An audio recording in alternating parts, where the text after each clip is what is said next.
Iga inimene peab õppima ja harjutama seda, millest ta tahab saavutada täiust, olid Sokratese kuulsad sõnad. See, et on vaja õppida ja ennast täiendada, on igivana teadmine. Nagu on ka see, et selleks on mitmeid erinevaid viise.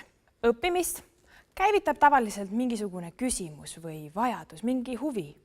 Samas, teistel kordadel on see niisama mööda minnes, midagi igapäevast. Tänapäeva haridusterminoloogias on õppimine jaotatud 3. On informaalne, formaalne ja mitteformaalne haridus, mille täpsemad definitsioonid on ära selgitatud Teleburgi videos õppimise 3 vaala.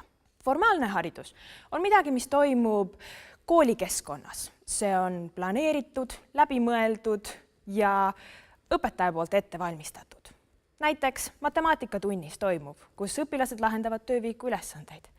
See on midagi, mis on tavaliselt paika pandud väljaspoolt, meie puhul siis näiteks riikliku õppekava poolt, millest lähtuvalt on koostatud ainekava ja õpetaja pannud paika oma töökava. Informaalne õppimine on seevastu igapäevaelu. See on situatsioonid, kogemused, sõpradega veedetud aeg, vanematega jagatud pühapäevad. See on midagi, mis mõjutab inimese väärtushinnanguid, aga samas selle tagajärjed on tajutavad alles hiljem. Mitteformaalne õpe on midagi, mis paikneb nende 2 keskel. See on midagi, mis toimub vabatahtlikkuse alusel ja on osalejate suhtes paindlik ning kõige parem ta on kättesaadav. Väga lihtsalt. Näiteks on võimalik individuaalselt ära õppida erinevaid oskusi, interneti vahendusel boksimist, nagu mina seda tegin, või mõnda arvutiprogrammi kasutama, nagu tänapäeval väga levinud on.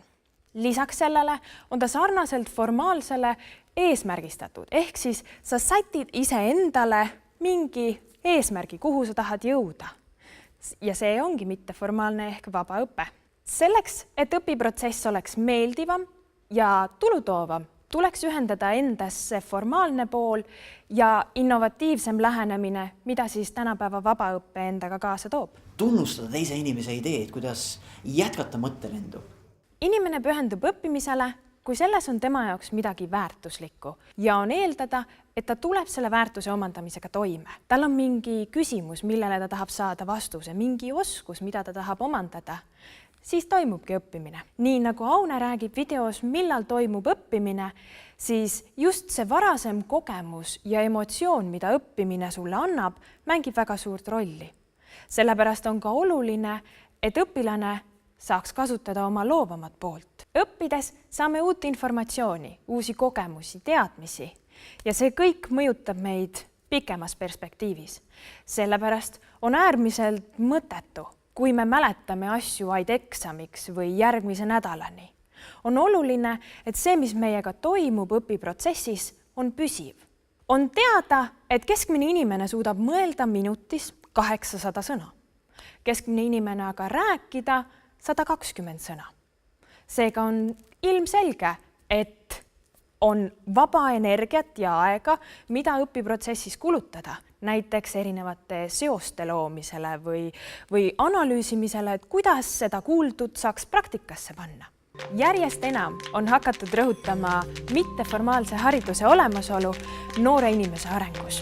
See aitab tal näiteks määratleda ennast kodanikuna. Õnneks on Eestis aukartust äratavalt palju võimalusi ennast rakendada, kas siis erinevate kohalike või rahvusvaheliste noorteprojektide kaudu, millest nüüd Sigrid teile ka lähemalt räägib.